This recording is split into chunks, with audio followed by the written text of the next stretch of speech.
নমস্কার এবং শুভ সন্ধ্যা। আজকে সোমবার আবার আমরা নিয়ে বিনিয়োগে বসত লোকের একটি নতুন পর্ব নিয়ে হাজির হয়েছি। আজকে পর্বটি একটু বিশেষ। বিশেষ এই কারণে সদ্য রিজার্ভ ব্যাংক অফ ইন্ডিয়া ঘোষণা করেছে রেপো রেট কমানো হয়েছে 50 বেসিস পয়েন্ট। তো তার ফলে যেটা হয়েছে যে আহ, বিভিন্ন রকম ঋণ, যারা ঋণ নিয়েছেন, গৃহ ঋণ হতে পারে, সেটা গাড়ি কেনার জন্য ঋণ হতে পারে, যারা ইএমআই তে শোধ করছে তাদের ইএমআই খানিকটা পরিমাণ কমেছে। কিন্তু একই সঙ্গে আপনারা অনেকেই আছেন যারা নিজেদের জমা পুঁজি সঞ্চয়ের উপরে যে ইন্টারেস্ট পান, মানে অর্থাৎ যারা ফিক্সড ডিপোজিট বা ব্যাংকের বিভিন্ন ধরনের আমানত রাখেন, তাদের সেই আমানতের উপরেও কিন্তু সুদের হার কিন্তু কমেছে।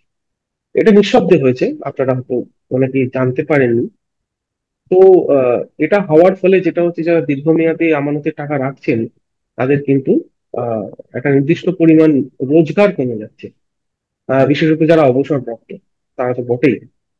তো আজকের এপিসোডটি এটা নিয়েই আমরা করবো যে আপনারা এফডি যারা করছেন বা যারা এফডি ছাড়া অন্য কোনো ব্যাপারে চিন্তা করতে পারেন না, তারা এই যে টাকাটা হারাচ্ছেন তার আদর্শ বিকল্প কি হতে পারে। আমাদের সঙ্গে যথারীতি রয়েছেন কৌশিক ঘোষ স্যার। স্যার, আপনাকে অনেক অনেক স্বাগত আপনাদের আমাদের শোতে আরেকবার। নমস্কার। তো প্রথমে আমি মানে রেপো রেট কথাটা আর কি খুব আহ, মানে নির্দিষ্ট একটি আহ, মানে টার্ম আর কি, এটা সকলে জানেন না হয়তো। তো আমি আপনাকে অনুরোধ করবো যদি একটুখানি বলেন যে রেপো রেটটা কি, মানে এটা। আর মানে এই রেপো রেট এর সঙ্গে বিভিন্ন সুদের হেরফের, মানে বাড়া বা কমার সঙ্গে কিভাবে সুদের হেরফেরটা হয়। দেখুন, আমাদের কেন্দ্রীয় ব্যাংক, আমাদের দেশের কেন্দ্রীয় ব্যাংক হচ্ছে রিজার্ভ ব্যাংক অফ ইন্ডিয়া। আর যত কমার্শিয়াল ব্যাংক আছে, কমার্শিয়াল বলুন, কোঅপারেটিভ বলুন, স্মল ফিনান্স ব্যাংক বলুন, যে কোনো ব্যাংক, ওদের যে নিয়ম কানুন আছে সবই রিজার্ভ ব্যাংক অফ ইন্ডিয়া হচ্ছে তার শীর্ষে। মানে হুম, এদের এদের চালানোর ভার হচ্ছে রিজার্ভ ব্যাংক অফ ইন্ডিয়ার, যত ব্যাংক আছে। তো এবার রিজার্ভ ব্যাংক অফ ইন্ডিয়া হচ্ছে আমাদের দেশের কোষাগার বলতে পারেন। আমাদের দেশে যে টাকা লেনদেন হয়, যে টাকাটা আমরা হাতে নিই, 100 টাকা, হুম, 50 টাকা, 500 টাকা, 5 টাকা, 10 টাকা, 20 টাকা, এই সবই হুম, কিন্তু রিজার্ভ ব্যাংক অফ ইন্ডিয়া বাজারে ছাড়ে। হুম, এবং ওরা দেশের ক্রেডিট ডেবিট ব্যালেন্সটা মেনটেন করে। হুম, এবার রিজার্ভ ব্যাংক অফ ইন্ডিয়া আর কমার্শিয়াল মানে ব্যাংকের সম্পর্কটা কি, প্রথমেই বলে নি, ছোট্ট করে বলে নি। আমরা যে ব্যাংকে ধরে নিন আমরা সেভিংস অ্যাকাউন্ট খুললাম, ফিক্সড ডিপোজিট রাখলাম। এবার হুম, যখন আমরা আমরা তো পয়সাটা দিচ্ছি, সেটা হুম, আমরা সুদ পাচ্ছি। হুম, তো ব্যাংকের আয় কি করে? ব্যাংক লেন মানে আহ, কাউকে লেন্ডিং করে, মানে দেনা দেয়, মানে কেউ ব্যাংক থেকে লোন নেয়, সেটা বেশি সুদে। এই যে হুম, আমাকে যে সুদটা দিচ্ছে আর ওখান থেকে যে সুদটা পাচ্ছে, সেটার যে পার্থক্য আছে, সেটাই হচ্ছে ব্যাংকের হুম, আয়। হুম, তো এবার ব্যাপার হচ্ছে, যে কোনো ব্যাংক দেখবে যে আমি কত কম সুদে আমি টাকাটা নিচ্ছি আর কত হুম, বেশি সুদে আমি টাকাটা দিচ্ছি। হুম, ঠিক আছে? তো এবার এই জন্য আপনি দেখবেন যখনই রেট বাড়ে, হুম, মার্কেটে বলে না যে রেট বেড়ে গেছে, তখনই হুম, দেখবেন তৎক্ষণাৎ আপনার যত ঋণের রেট আছে, যেখানে ফ্লোটিং হুম, রেটের উপর নির্ভরশীল, যেরকম হোম লোন, হুম, সঙ্গে হুম, সঙ্গে বেড়ে যায়। হুম, হুম, কিন্তু যখন রেট কমে, তখন দেখবেন হুম, সঙ্গে সঙ্গে কমে না, কেন হুম, ব্যাংক একটু ধরে রাখে ওটা। হুম, এবার আসি, রিজার্ভ ব্যাংক কি করে, তিনটে জিনিস রিজার্ভ ব্যাংক করে যাতে বাজারে মুদ্রাস্ফীতি, দেশে মুদ্রাস্ফীতিটা মানে কন্ট্রোলে থাকে। হুম, একটা হচ্ছে সেটা হচ্ছে CRR, cash reserve ratio. Cash, হ্যাঁ, এটাকে যে কোনো ব্যাংক এই এতখানি ক্যাশ রাখতে হয়, হুম, হুম, মানে একদম নিয়ম অনুযায়ী যে এতখানি ক্যাশ রাখতে হবে। যদি ধরে নিন অনেক যারা বিনিয়োগকারী আছে তারা টাকাটা বের করবে, যাতে ওই হুম, টাকাটা হুম, থাকে। হুম, আরেকটা হচ্ছে স্ট্যাচুটরি লিকুইডিটি রেশিও, এসএলআর। হুম, সেটা হচ্ছে একই জিনিস, কিন্তু আলাদা হুম, আলাদা দুটো ভাগে ভাগ করা আছে।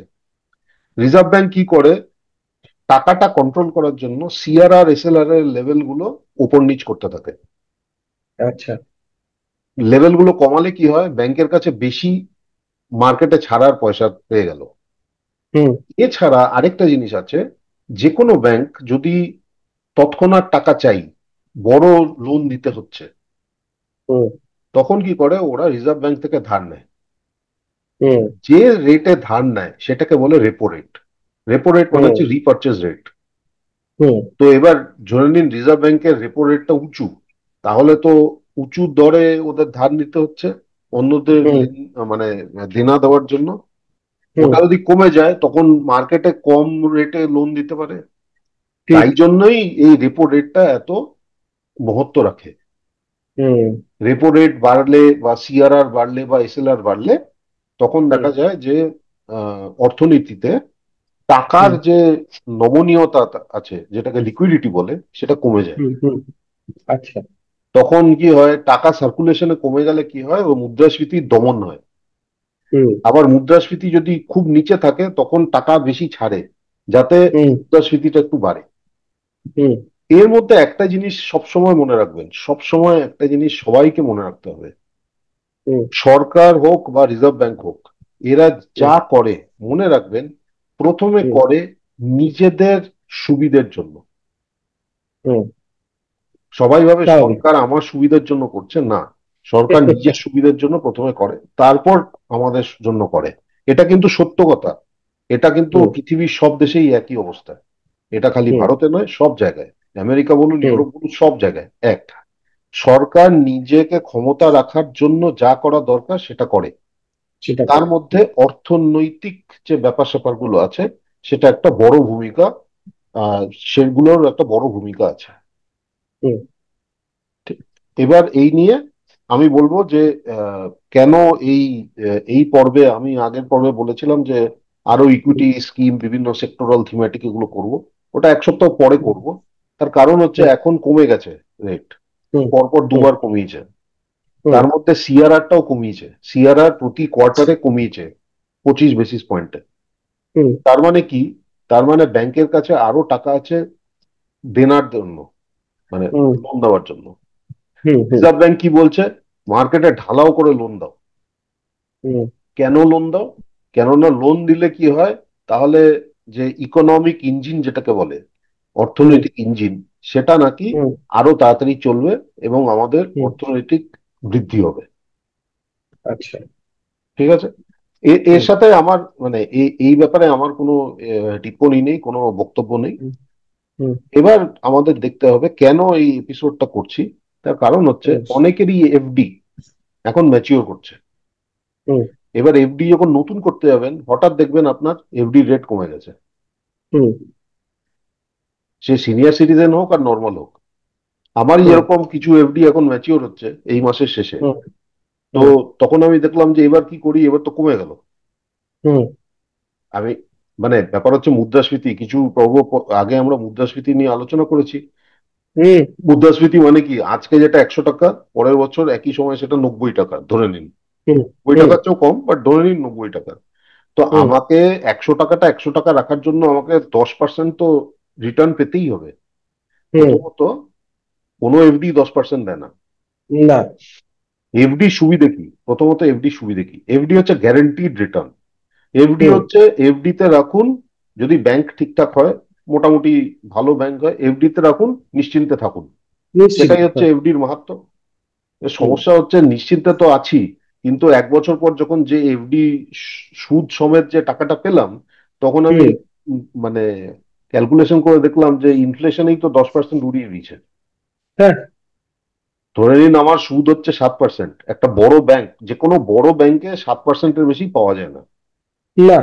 বিগত বছরে। এখন তো নতুন আমি হ্যাঁ। দেখলাম এইচডিএফসি ব্যাংকের 7.1% যেটা ছিল এখন 6.85 হয়ে গেছে। হুম। তো ধরে নিন 7%, 100 টাকার 7% মানে হচ্ছে 7 টাকা, 1 বছর পর হুম। 107 হলো। কিন্তু হুম। সেই 107-এর 10% কিন্তু ইনফ্লেশনে হওয়া হয়ে গেল। হুম। তার মানে হ্যাঁ। 10% হচ্ছে 10 টাকা 70 পয়সা। তা একশো হুম। সাত থেকে আপনি 10 টাকা 70 পয়সা যদি বিয়োগ করেন, তাহলে দেখবেন আপনার 100 টাকার কমই হলো আসল হ্যাঁ। মূল্য। একদম। একদম। তো এবার এইটুকু মনে রাখতে হবে, হ্যাঁ নিশ্চিন্তে আপনি শুতে পারেন এফডি তে, কিন্তু এই আপনার ঝামেলাটার মূলধন একটা বলছে। বিপদটা আছে। আপনার হুম। যে পুঁজি, সেটার যে আসল মূল্য, সেটা কিন্তু ক্ষয় হয়ে যাচ্ছে, সেটা হ্রাস হয়ে হুম। যাচ্ছে। হুম। এখানে আরো দুটো জিনিস আমি বলি। আমি যা এখন বলবো তাতে দুটো হুম, জিনিস মনে রাখবেন। এক হচ্ছে, আপনার যে এফডি চলছে, হুম, মধ্যেখানে কোনো কিচ্ছু ভাঙবেন না। এফডি হোক, হুম, ইনভেস্টমেন্ট হোক, কোথাও কোনোদিন হঠাৎ ও এটা বদলে গেল, এখন এটা থামিয়ে দিই, ওরকম কোনোদিন করবেন না। প্রথমত হচ্ছে, এফডি মধ্যেখানে ভাঙলে আপনার পেনাল্টি লাগে, 1% কম হুম, সুদ পাবেন। যতদিন হুম, রেখেছেন ততদিনের সুদ পাবেন। সেটা হচ্ছে হুম, যত মেয়াদের এফডি নিয়েছেন তার চেয়ে কম। আর তার উপর হুম, 1% কম পাবেন। তো আপনার হুম, লাভ হবে না, আপনার লোকসানই হবে। হুম, এক। হুম, হুম, দ্বিতীয়ত হচ্ছে, আপনি আপনার ঝুঁকি নেবার ক্ষমতা অনুযায়ী যে কোনো আপনার সিদ্ধান্ত নেবেন। হুম, আপনার আপনার যদি মনে হয় আমার ঝুঁকি নেওয়ার ক্ষমতা বেশি, তাহলে আপনি একদিকে দেখতে পারেন। কিছু এফডির বদলে কিছু আছে, কিছু মিউচুয়াল ফান্ড আছে যেগুলো আপনি দেখতে পারেন। আপনার হুম, যদি মনে হয় ঝুঁকি নেওয়ার আমার ক্ষমতা কম, তাও কিছু মিউচুয়াল ফান্ড আছে যেগুলো আপনি দেখতে পারেন। এবার হুম, ধরে নিন আপনি বললেন, না না দাদা, আমার কোনো ঝুঁকি নেওয়ার কোনো প্রবণতাই নেই, আমি নেব না। হুম, সেটা আপনার সিদ্ধান্ত। এফডি হতেই করুন। পারে। তাহলে এফডি করুন, কোনো সমস্যা নেই, একদম এফডি করুন। আপনার যদি মেয়াদের কোনো সমস্যা না থাকে, তাহলে তো আমি বলবো আপনি পিপিএফ করুন। 15 বছর হুম, লক ইন, কিন্তু ওটা ট্যাক্স ফ্রি। হুম, হুম, ট্যাক্স ফ্রি মানে বিশাল ব্যাপার, কারণ এফডিও হুম, ট্যাক্স লাগে, মিউচুয়াল ফান্ডেও ট্যাক্স লাগে। তো ট্যাক্স ওটা লাগবে, হচ্ছে হ্যাঁ। Tax free return. হুম, তো এই বলে আমি এবার ছোট্ট করে আমার যথারীতি আমার এক্সেল শিট দেখিয়ে দিচ্ছি। আমি তিন হুম, ভাগে ভাগ করেছি। যেটা ঝুঁকি কম, যেটা মাঝারি, হুম, যেটা ঝুঁকি একটু বেশি। তিন রকম হুম, আমি দেখাচ্ছি। আবার আমি বলে রাখি, আপনার ঝুঁকি নেওয়ার ক্ষমতা অনুযায়ী সিদ্ধান্ত নেবেন। আপনার হুম, ফিনান্সিয়াল অ্যাডভাইজার অথবা আপনার মিউচুয়াল ফান্ড ডিস্ট্রিবিউটরের সাথে পরামর্শ করেই সিদ্ধান্ত নেন। ওটাই সিদ্ধান্ত নিতে। এবং শেষ কথা হচ্ছে, আপনি রাতে যাতে ঠিক করে ঘুমাতে পারেন সেরকম সিদ্ধান্ত নেবেন। ধরে নিন একদম। আপনার বয়স 65, এখন আপনার ঝুঁকি নেওয়ার ক্ষমতা কম। আপনি হুম, জানেন মুদ্রাস্ফীতি আমার জমা করা পুঁজি খেয়ে যাচ্ছে, কিন্তু হুম, আপনি ঝুঁকি নিতে পারছেন না। আপনি ঝুঁকি নেবেন না, কেননা কি হবে তাতে আপনার টেনশনটা বাড়বে। নেবেন না। এমনিতেই আপনার বয়স হয়ে গেছে, আপনি ঝুঁকি নেবেন না, শান্তিতে থাকুন। হুম, ভগবান আছে, দেখে নেবে, কোনো সমস্যা নেই। হুম, তো এবার আমি এক্সেলটা আমি শেয়ার করি। হুম, আচ্ছা, এটা হচ্ছে, এখানে হচ্ছে আমি তিনটে শীট দেখছেন, নিচে লেখা আছে ডেট, একটা কনজারভেটিভ হাইব্রিড ইকুইটি সেভিংস, আর একটা হচ্ছে কর্পোরেট বন্ড আর গিল্ট। তো প্রথমেই শুরু করি ডেট।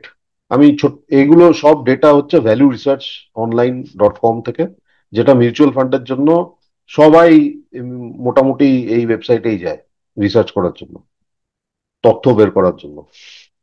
তো এবার প্রথমেই আমি দেখিয়ে দিই যে আমি আহ, এখানে দেখবেন একটা রিস্কোমিটার আছে। লো টু মডারেট, মডারেট, লো, এরকম সব লেখা আছে। এটা হচ্ছে ভ্যালু হ্যাঁ, রিসার্চের রিস্কোমিটার। আরেকটা ওকে। হচ্ছে আপনার অ্যাসেট আন্ডার ম্যানেজমেন্ট কত আছে, কত ন্যূনতম ইনভেস্টমেন্ট দরকার। কিছু ফান্ডে এক্সিট লোড থাকে, সেটাও আমি হুম, দেখিয়ে দিয়েছি। হুম, আর 1, 3, 5, 10, 15, 20 বছরের রিটার্ন আমি দেখিয়েছি। তবে হুম, একটা জিনিস মনে রাখবেন, যেটা ইকুইটি মিউচুয়াল ফান্ডে আছে, যেটা আপনি হুম, যত মেয়াদ বাড়াবেন তত আপনার সাফল্যের লাভ বেশি, মানদণ্ড বেড়ে যাবে। বেড়ে যাবে একদম। ডেট মিউচুয়াল ফান্ডে কিন্তু উল্টো। আপনি যদি বেশি লম্বা মেয়াদের রাখেন, তাহলে আপনার তাহলে ইন্টারেস্ট রেট ইন্টারেস্ট। ফ্লাকচুয়েশনের জন্য আপনার রিটার্নের প্রবলেম হবে। আচ্ছা। তাই জন্য দেখুন, এফডি কেউ করে না 10 বছরের এফডি। আমি কেউ করে না, হ্যাঁ সেটাই। আমি খুব একটা শুনিনি 5 বছরের এফডিও কেউ করে। সবাই 1 বছর 2 বছর, খুব বেশি হলে 3 বছরের এফডি করে। সেই ইন্টারেস্ট রেটটা অনেক সময় দেখা যায় যে 2.5 বছরের ইন্টারেস্ট রেট সবচেয়ে বেশি, তখন সবচেয়ে সবাই বেশি। 2.5 বছরটাই করে। তারপর আবার হুম, যখন ওটা ম্যাচিওর করলো, তারপর আবার দেখে যে কোথায় ইন্টারেস্ট রেটটা বেশি, ওরকম ভাবেই লোকজন করে। তাই জন্য হুম, আমার মনে হয় সবচেয়ে ভালো হচ্ছে আপনি 1 বছর 3 বছর দেখবেন। হুম, অবশ্য একটা জিনিস মনে রাখবেন, মধ্যখানে বিগত 4 বছরে ইন্টারেস্ট রেট বেড়েছিল, তারপর হুম, কমছে। তো এই যে হুম, বাড়া কমার ব্যাপারটা আছে ইন্টারেস্ট রেট, তাতে যত ডেট মিউচুয়াল ফান্ড আছে বা ডেট জাতীয় মিউচুয়াল ফান্ড আছে, সেটার কিন্তু হুম, রিটার্নেও আপনার পার্থক্য আসবে। প্রথম আচ্ছা। আবার আমি সবাইকে বলি যে মিউচুয়াল ফান্ড বিগত কি পারফরমেন্স দিচ্ছে সেই অনুযায়ী ভবিষ্যতে যে একই দেবে তার কোনো মানে নেই। মানে নেই, হ্যাঁ। তো আমি কেন এই 1, 3, 5, 10, 15 রেখেছি, কেননা 15 বছরে অনেক ইন্টারেস্ট রেটের ফ্লাকচুয়েশন হয়েছে। তা সত্ত্বেও হুম যদি দেখা যায় একটা মোটামুটি কনসিস্টেন্ট ডেলিভারি করেছে, তাহলে আমার মনে হুম হয় সেই মিউচুয়াল ফান্ডটা দেখা উচিত। হুম তো এবার এখানে আমি প্রথমে চলে যাই, যাদের ধরে নিন যাদের ক্যাপাসিটি হচ্ছে রিস্ক নেওয়ার হচ্ছে লো আর লো টু মডারেট, হুম হুম তাদের জন্য আমি বলবো আহ, এই আপনার HDFC floating rate debt fund, বা হুম ধরে নিন আদিত্য বিড়লা সান life floating rate debt fund, এই এই এই দুটো ফান্ড আমার মনে হয় ভালো। এখন হুম তো আপনার যে কোনো বড় ব্যাংকে আপনার 7% পাবেন না, আপনি সিনিয়র সিটিজেন হলেই একমাত্র 7% একটু বেশি পাবেন, এছাড়া পাওয়ার কোনো চান্সেস পাবেন নেই। না। আর যদি আপনার হুম 8% দেখতে হয়, তাহলে আপনাকে স্মল ফিন্যান্সে যেতে হবে, স্মল ফিন্যান্স ব্যাংকে। এবার হুম ব্যাপার হচ্ছে কি, মানে স্মল ফিন্যান্স ব্যাংক বা বড় ব্যাংক ছোট ব্যাংক, এটা মনে রাখবেন যে সরকার আরবিআই কিন্তু 5 লাখ অব্দি ইন্স্যুরেন্স দেয় আপনাকে। আপনার ঠিক। যদি ডিপোজিট একটা হুম ব্যাংকের সাথে 5 লাখ থাকে, 5 লাখ অব্দি, হুম সে ব্যাংক যদি বন্ধ হয়ে যায় 5 লাখ ফেরত পাবেন। সে হুম ফিক্সড ডিপোজিট আপনার 20 লাখ হলেও 5 লাখই ফেরত পাবেন, এইটুকু মনে রাখবেন। হুম এবার যত হুম বড় ব্যাংক তত কম ফেলিয়ার হওয়ার কথা। অবশ্য ইয়েস ব্যাংক বা ইন্ডাসইন্ড ব্যাংকের যা কাহিনী আমরা শুনেছি, তাতে কোনো হুম ব্যাংকেরই কোনো ঠিক নেই, তাই না? সে তো বটেই। তো এবার স্মল ফিন্যান্স ব্যাংকে আমিও রেখেছি, কিন্তু যেগুলো হুম ম্যাচিওর করছে, তো এগুলো আবার হুম আমি, যেগুলো এখন ম্যাচিওর করবে আমি অন্য জায়গায় ওগুলো আমি কি করবো, কারণ ওদেরও রেট কমে গেছে, যেটা 8.5 হুম ছিল এখন 8 হয়ে গেছে, তাই না? হুম তো এবার আমি বলবো যাদের low to moderate risk taking ability, তাদের জন্য হুম আমি বলবো এই HDFC floating rate debt fund বা Aditya Birla floating rate debt fund, এগুলো আমার মনে হয় সুটেবল। যারা একটু হুম বেশি নিতে পারে ঝুঁকি, তো হুম ধরে হুম নিন মডারেট, মডারেট। মডারেটলি হাই, হুম এই দুটো আমি করলাম। হুম তাদের জন্য একটু বেড়ে গেল মানে যে হুম চয়েস গুলো আছে, ধরে নিন এই হুম আপনার HDFC corporate bond fund, ICICI hmm prudential corporate bond fund, ঠিক আছে, আদিত্য বিড়লা সান life corporate bond fund. Corporate hmm bond fund হচ্ছে A A plus, A A rating এর উপরে। কিন্তু এবার আচ্ছা। সমস্যা হচ্ছে যে অনেক এ এ বা এ এ কোম্পানিও ডুবে গেছে, তাই জন্য কর্পোরেট হুম বন্ড ফান্ডের ঝুঁকি আছে। আচ্ছা। কিন্তু মানে সেদিক রিটার্নও থেকে বেশি। দেখতে গেলে সবকিছুতেই ঝুঁকি আছে, মানে ঝুঁকি আপনি যেখানে ফুটপাত বেশি, দিয়ে হাঁটবেন রিটার্নও বেশি। সেখানেও আপনার ঝুঁকি। ঝুঁকি কম, রিটার্ন কম, এইটা মনে রাখবেন। পরিষ্কার কথা, হ্যাঁ সেটাই। আপনাকে তো একটু আমি ঝুঁকি তো বলবো নিতেই হবে। কর্পোরেট বন্ড ফান্ডের জায়গায় আপনি যদি দেখেন যে এই আপনি যদি দেখেন এই যে শর্ট টার্ম ফান্ড আছে, আইসিআইসিআই প্রুডেন্সিয়াল হুম শর্ট টার্ম ফান্ড, হুম এই ফান্ড ঠিক আছে, কেননা এটা হচ্ছে যত কম কম পিরিয়ডের লোন না, তত হুম ইন্টারেস্ট রেট হুম ফ্লাকচুয়েশনে আপনার ইম্প্যাক্টটা কম হয়, তাই জন্য আচ্ছা। ওটাই ঝুঁকি কম। যত লং পিরিয়ড লোনের বন্ড ফান্ড হবে বা আন্ডারলাইং যেটা আছে, সেখানে হুম কিন্তু ঝুঁকি বেশি আপনার, কারণ ইন্টারেস্ট রেট হুম ফ্লাকচুয়েশন অনুযায়ী উপর নিচে হতে থাকবে। ঠিক। তারপর এখানে ধরে নিন এসবিআই ম্যাগনাম গিল্ট আছে, এটা হুম দেখুন 15 বছরেও প্রায় 8.7%, 8.3%, মানে এত ইন্টারেস্ট রেট ফ্লাকচুয়েশন সত্ত্বেও এটা ভালো রিটার্ন দিয়েছে, ভালো রিটার্ন দিচ্ছে, হ্যাঁ। ঠিক আছে। তো এইগুলো হুম। কিছু আছে, ধরে নিন ICICI Prudential short term, SBI Magnum guilt fund, হ্যাঁ, কিছু কর্পোরেট বন্ড ফান্ড, এগুলো আছে। আর এটা কিন্তু সিএজিআর, আমি মানে দর্শকদের অবশ্যই হ্যাঁ, বলবো, সিএজিআর মানে কিন্তু ইয়ার অন ইয়ার চক্রবৃদ্ধি। আপনার চক্রবৃদ্ধি হারে বাড়ছে, সেটা কিন্তু একটা বিরাট বড় ব্যাপার। মানে আপনার এফডিতে এরকম হারে কখনোই বাড়বে না, সম্ভবই না। আচ্ছা, আপনি যখন যেহেতু বললেন যে এফডি এর কথা, আমি দুটো হুম পার্থক্য বলে দিই এফডি আর মিউচুয়াল ফান্ডের মধ্যে। এক হুম হচ্ছে এফডি, এফডিতে হুম আপনার ফ্লেক্সিবিলিটি নেই। না, এফডি একবার যেটা করবেন, যে মেয়াদের করবেন ওই মেয়াদেই রাখতে হবে। রাখতে আপনার হবে, হ্যাঁ। ইন্টারেস্ট, যে monthly interest pay out FD, সেটা করতে পারেন, কিন্তু হুম আপনি এফডিটাকে ভাঙতে গেলেই আপনার পেনাল্টি লাগবে। একদম। আচ্ছা, দ্বিতীয় হচ্ছে ট্যাক্স ট্রিটমেন্ট। হুম এই বছরের বাজেটের আগে অবধি মিউচুয়াল ফান্ডের ট্যাক্স বেনিফিট এফডির চেয়ে অনেক বেশি ছিল হুম ডেট ফান্ডের, এবার ওটাকে সরিয়ে দিয়েছে। তা সত্ত্বেও একটা প্রধান পার্থক্য এফডি আর মিউচুয়াল ফান্ডের এই, যে হুম আপনার এফডিতে যে ইন্টারেস্ট হয়, সেই ইন্টারেস্টের হুম উপর যে ট্যাক্স লাগে সেটা অ্যাক্রুয়াল হুম বেসিসে লাগে। আপনি এফডি থেকে বেরও যদি না করেন, এফডি 2 বছরের, হুম কিন্তু হুম প্রথম বছরের শেষে দেখবেন আপনার ট্যাক্স আসছে, ট্যাক্স। আসছে, আসবে, হ্যাঁ, টিডিএস আছে। সেটা ওই টিডিএস না কাটার জন্য 15G 15H আপনি ভরতে পারেন, কিন্তু হুম ট্যাক্স আপনাকে ওটা দেখে আপনাকে রিটার্ন ফাইল করতে হবে। হুম হুম মিউচুয়াল হুম। ফান্ডে কি আপনি যতদিন না বিক্রি করছেন আপনার কোনো ট্যাক্সের সমস্যা নেই। সমস্যা নেই, হ্যাঁ। তো এই এই দুটো পার্থক্য। আর তৃতীয় হচ্ছে আপনার এফডি যেরকম, কি বলবো, আহ, আপনার ব্যাংক অ্যাকাউন্ট, ব্যাংকে আপনি এফডি করতে করবেন, ঠিক আছে। হুম এবার ব্যাংকের সমস্যা হচ্ছে যে আহ, এক তো হচ্ছে ইন্টারেস্ট রেট মিউচুয়াল ফান্ডের চেয়ে কম, কারণ ঝুঁকিটা হুম। কম।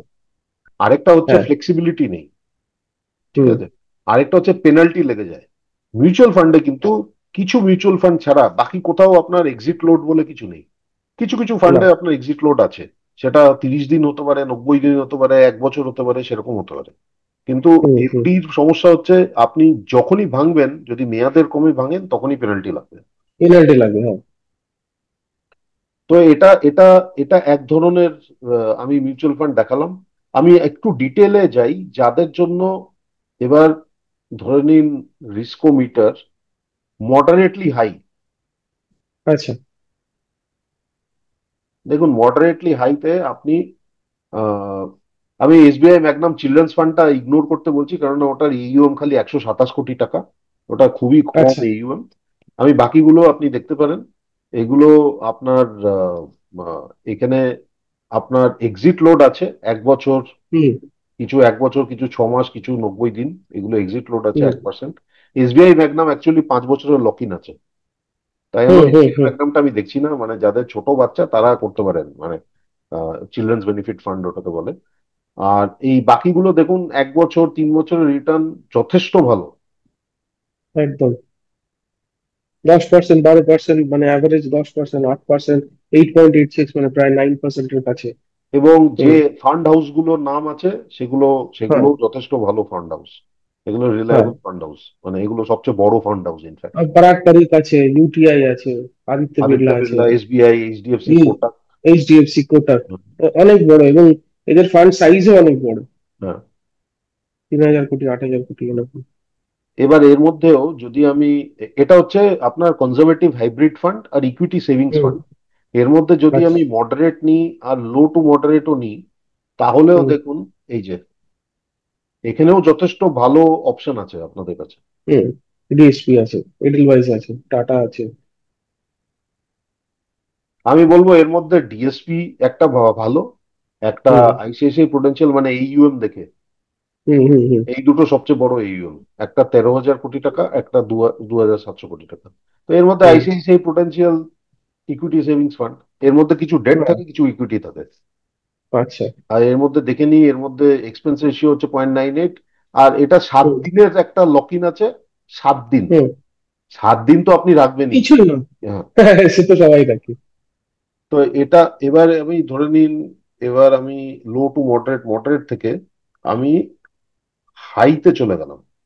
হুম যাদের ঝুঁকি নেওয়ার ক্ষমতা বেশি হুম। তাদের জন্য কি? তিনটেই মানে বড় 10 years fund. Down the line. হ্যাঁ, তিনটেই বড় ফান্ড, এবং তিনটেরই মানে যে ওরা যে পুঁজিটা নিয়ে আর কি, আহ, মানে বিনিয়োগের পুঁজির মাত্রাটাও বেশি। 3,000 কোটি, 5,000 কোটি, 9,000 কোটি, মানে বিরাট বড়। এবং এগুলোতে এক্সিট লোড আছে। আপনি 1 বছরের কমে যদি বের করেন তাহলে এক্সিট লোড আছে, 1 বছরের বেশি একটা তো 15 দিন আছে, বাকি সব 1 বছর। হুম।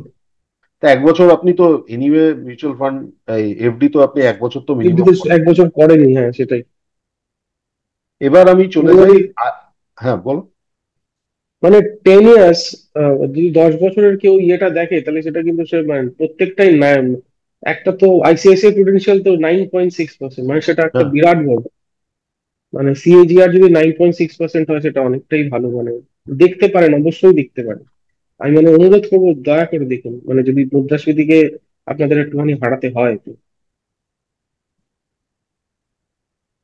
আর এটা হচ্ছে যাদের একদম হাই, মানে ঝুঁকি নেওয়ার ক্ষমতা বেশি তাদের জন্য। হুম এর মধ্যে কে কে আছে? ICICI Prudential regular saving, SBI equity hmm saving, আর SBI hmm. Conservative hybrid. Conservative hybrid. তিনটেই বড় নাম, আর তিনটের ফান্ড সাইজও বিরাট। এবার আসি আরেকটা ক্যাটাগরি। হুম এটা হচ্ছে দুটো ক্যাটাগরি, একটা কর্পোরেট বন্ড আর একটা গিল্ট। কর্পোরেট বন্ড আগেও দেখিয়েছি, তবে এবার একটু ডিটেলে হুম। দেখাচ্ছি। ধরে নিন আচ্ছা। কারোর রিস্ক নেওয়ার ক্ষমতা হচ্ছে এখানে কিন্তু লো রিস্ক বলে কিছু নেই, এখানে সব মডারেট আর মডারেটলি হাই। ঠিক আছে? তো যাদের একদম ঝুঁকি নেওয়ার ক্ষমতা লো, তাদের আমি বলবো ডেট ফান্ডে গিয়ে, তাদের জন্য আমি বলে দিচ্ছি, এখান থেকে আমি লো নিচ্ছি, লো টু মডারেট নিচ্ছি। এর মধ্যে আমি দেখতে পাচ্ছি দুটোই নাম আসছে, একটা হচ্ছে HDFC floating rate debt fund, আর হুম। একটা হচ্ছে আদিত্য বিড়লা সান life floating rate debt fund. এই দুটো নাম যাদের লো বা লো টু মডারেট। হুম। আরেক ধরনের লো বা লো টু মডারেটও আছে, সেটা আমি এখানে দেখিয়ে দিচ্ছি।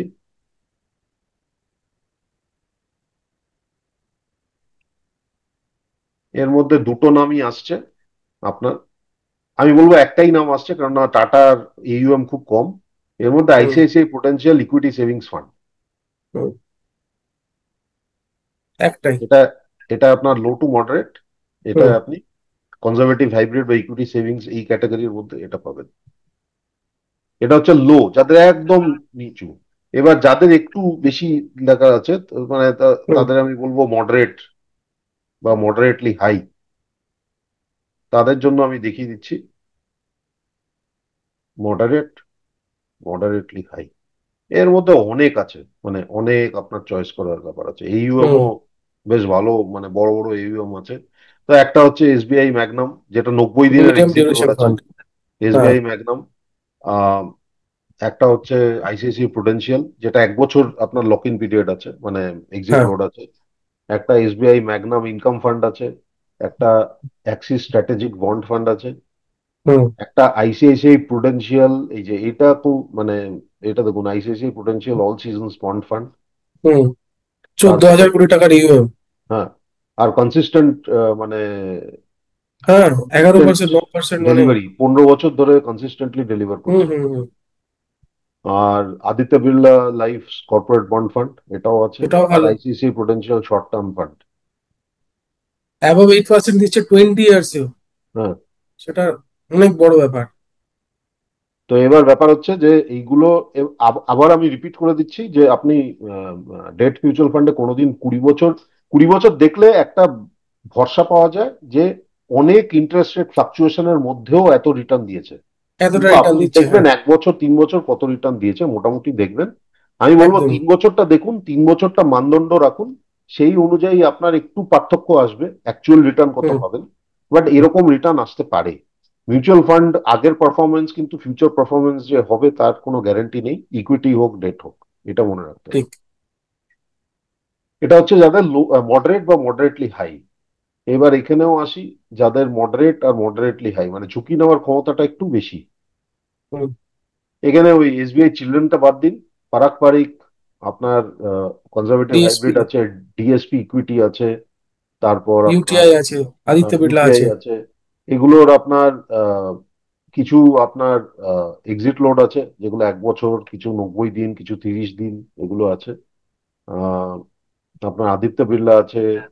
তারপর এইখানে HDFC hybrid date fund, Kotak hybrid date fund. তো এখানে বেশ কয়েকটা আপনার অপশন আছে। হুম। এবার আসি যেখানে আপনার মডারেট আর মডারেটলি হাই, হুম। এখানে অনেক আছে, এখানে অনেক আপনার চয়েস আছে এবং প্রচুর। বড় বড় ফান্ড। কর্পোরেট বন্ড ফান্ডে এইচডিএফসি আছে, আইসিআইসি আছে, আদিত্য বিড়লা আছে, কোটাক আছে, এসবিআই ম্যাগনাম আছে, ভর্তি ভর্তি নাম আছে। নিপন আছে। এবং প্রত্যেকেরই ইউএম মানে বিরাট বড় অঙ্কের আর কি। হ্যাঁ, এর মধ্যে আমি বলবো এই আইসিআইসিআই প্রুডেন্সিয়াল গিল্ড ফান্ড। হ্যাঁ। এটা এটা দেখুন, গিল্ড মানে হচ্ছে গভর্নমেন্ট অফ ইন্ডিয়া ট্রেজারি, মানে সিকিউরিটি, আচ্ছা। যেটা সবচেয়ে সেফ, মানে হুম। সোভারেন, ওটাকে সোভারেন ডেট বলে, মানে হুম। ওটা কোনোদিন ডিফল্ট হয় না। তো না। ওটাই সেফ। ওই গিল্ড ফান্ড, গিল্ড কেনে মানে গভর্নমেন্ট অফ ইন্ডিয়া হুম। যেগুলো লোন নেয়, সেগুলো তো হ্যাঁ। পেপার ইস্যু করে, যেরকম হ্যাঁ। 10 বছরের লোন, 5 বছরের লোন, 2 বছরের লোন, 1 বছরের লোন, ওগুলোকে গিল্ড বলে। তো ওই হুম। ওই ওগুলো নিয়ে বানানো, তার মানে হুম। ওটা ঝুঁকি সবচেয়ে কম। সবচেয়ে কম, হ্যাঁ। তো ICICI Prudential gilt fund, SBI Magnum gilt fund, হুম। আপনার যদি ঝুঁকি সবচেয়ে কম, মানে ওইটা কোনোদিন কর্পোরেট বন্ড ফান্ডে কি, যেগুলো কোম্পানিরা লোন নিচ্ছে, হ্যাঁ, কোম্পানি বন্ধ হয়ে যেতে পারে, গভর্নমেন্ট অফ ইন্ডিয়া তো বন্ধ হবে না, বন্ধ হবে না, সেটাই। তাই না? তো এবার এই গিল্ড ফান্ড আপনি দেখতে পারেন। এবার গিল্ড, সবসময় মনে রাখবেন যে যে কোনো এই মিউচুয়াল ফান্ড দেখছেন, যে কোনো ভ্যারাইটি ডেট একটু ওপর নিচ হতে থাকবে হুম। আপনার মেয়াদে। আপনি ধরে নিন ওটা ভাবছেন 2 বছর রাখবেন, দেখবেন দু হুম। বছরে ওটা কিন্তু একটা স্ট্রেট লাইন এরকম নয়, একটু ওপর নিচ ওপর নিচ ওপর নিচ হতে থাকে। ওটায় ঠিক। কিন্তু ওই ঝুঁকি নেওয়ার ক্ষমতাটা আপনাকে রাখতে হবে। যেরকম ঠিক। আপনি, আমি যেরকম এই একটা দুটো ইটিএফ এ আমি পয়সা রেখেছি, একটা হচ্ছে হুম। এলটি গিল্ড বিজ, আর একটা হচ্ছে গিল্ড 5 ইয়ার বিজ। এগুলো হচ্ছে হুম। ওই গিল্ড, মানে গভর্নমেন্ট অফ ইন্ডিয়ার উপর বানানো ইটিএফ। হুম। কিন্তু ধরে নিন বিগত 3 দিন ধরে এলটি গিল্ড বীজটা কমে যাচ্ছে। হুম। এটা মানে নয় যে বাস আমার লোকসান হয়ে যাবে, না। কেননা তার আগে আমাকে 1 মাসে 2% দিয়েছে। হুম। তো এটা কিন্তু ওপর নিচ হতে থাকে, ইন্টারেস্ট রেট যখন চেঞ্জ হয় একটু ওপর নিচ হতে থাকে, এটা মনে রাখতে হবে। ঠিক। হুম। তাই আমি আমি এই পর্বে শেষে আমরা প্রায় চলে এসেছি। আমি বলবো যে আপনি ফাইন্যান্সিয়াল অ্যাডভাইজার, মিউচুয়াল ফান্ড ডিস্ট্রিবিউটরের সাথে বসুন, ওনাকে বলুন আপনার ঝুঁকি নেওয়ার ক্ষমতা কত, কতটা। কত পুঁজি হুম। রাখতে চান, কোথায় কি এফডি করেছেন, সেই ইন্টারেস্ট রেটটা কত পাচ্ছেন সেটা একটু দেখে নিন। হুম। যে এফডিটা এখন চলছে সেটাকে ধরবেন না, ভাঙবেন না দয়া করুন, কেননা ভাঙলে আপনার পেনাল্টি, আপনার লোকসান। পেনাল্টি হবে, হ্যাঁ। যেটা রিনিউ করার আসছে বা হুম। রিনিউ করবেন এখন, সেটার বিকল্প আপনি ভাবতে পারেন। এবং সেটা বিকল্প আপনি ভাববেন আপনার ঝুঁকি নেওয়ার ক্ষমতার উপর, আপনার কত রিটার্ন চাই সেই ক্ষমতার উপর। হুম। একটা মনে রাখবেন, এফডি গ্যারান্টিড রিটার্ন, মানে hundred hmm. Percent guaranteed return. Mutual fund কিন্তু কোনো গ্যারান্টিড রিটার্ন নয়, সেটা government of India gilt fund হলেও গ্যারান্টিড রিটার্ন নয়। এটা এই এই পার্থক্যটা আপনাকে মনে রাখতে হবে।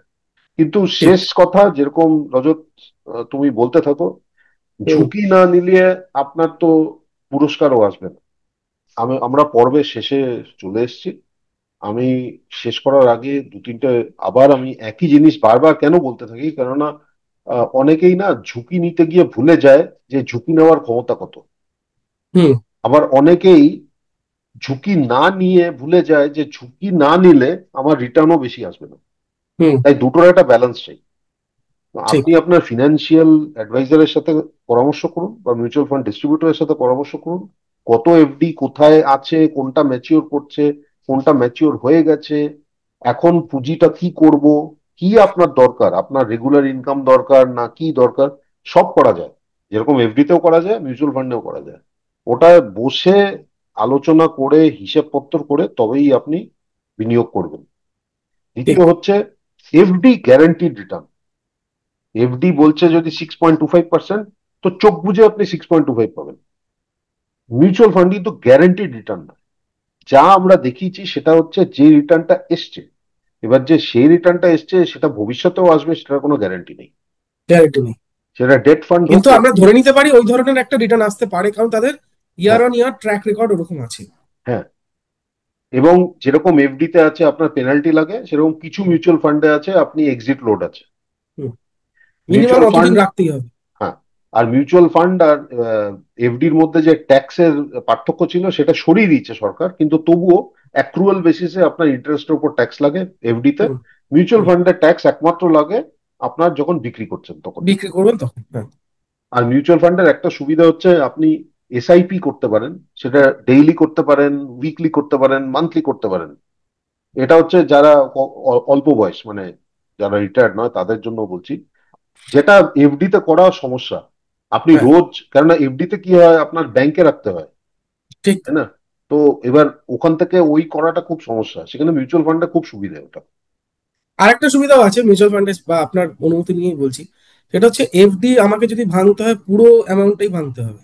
হ্যাঁ, ধরুন আমার মিউচুয়াল ফান্ডে একটা বড় পুঁজি রাখা আছে, আমার অত টাকাটা সেখান দরকার থেকে নেই। হ্যাঁ অতটুকুই আমি ওখান বেশি। থেকে সামান্য পরিমাণ কিন্তু টাকা আমি হ্যাঁ, ওখান থেকে বার করে আনতে পারি, একদম। যেটা মিউচুয়াল ফান্ড, এই যেটা ফিক্সড ডিপোজিটে যেটা সম্ভব নয়। তো না মিউচুয়াল না, ফান্ডে এই সম্ভব। আরেকটা তাহলে সুবিধা রয়েছে। তোমাকে ফিক্সড ডিপোজিট গুলো ওই 10,000 10,000 10,000 করে বানাতে হবে ফিক্সড ডিপোজিট। সেই আর কি, আলটিমেটলি হলো পুরোটাই ভাঙতে হবে, যেটাই হ্যাঁ, ভাঙবেন আপনি সেটা পুরোটাই হ্যাঁ, ভাঙতে হবে। হ্যাঁ। তো মিউচুয়াল ফান্ডে এই সুবিধাটা আছে, যতটুকু আমার প্রয়োজন আমি ততটুকুও বার করতে পারি ওখান থেকে। তো আপনারা ভাবুন আর কি, মানে রিস্ক আহ, এখন দুনিয়াতে চলতে গেলে সব জায়গাতে রিস্ক আছে। এখন যদি আপনারা মনে করেন যে আমরা একেবারে রিস্ক নেব না, যে আপনি যে বেঁচে আছেন তার মধ্যেও রিস্ক আছে, নিঃশ্বাস নিচ্ছেন সেখানেও রিস্ক আছে, কারণ বায়ু অত্যন্ত পরিমাণে দূষিত হয়ে গেছে আজকে। তো ফলে রিস্ক নেই এরকম কিছু হতে পারে না। আপনারা যদি কিছুই না করেন আপনারা এমনিতে রিস্কে রয়েইছেন, কেন মুদ্রাস্ফীতি আপনার সঞ্চয় এবং আপনার পুঁজি খেয়ে ফেলছে। তো আপনারা দয়া করে মানে ওই রিস্কে থাকার থেকে বরঞ্চ সামান্য একটু রিস্ক নিয়ে আপনারা একটু বিকল্প কিছু অপশন ট্রাই করুন। আমরা আমরা সেটাই বলবো, আমরা সেই দিকেই আপনাদের দৃষ্টি আকর্ষণ করছি, যাতে আপনারা সুস্থভাবে ভবিষ্যতে আর্থিকভাবে স্বাবলম্বী হতে পারেন বা বেঁচে থাকতে পারেন।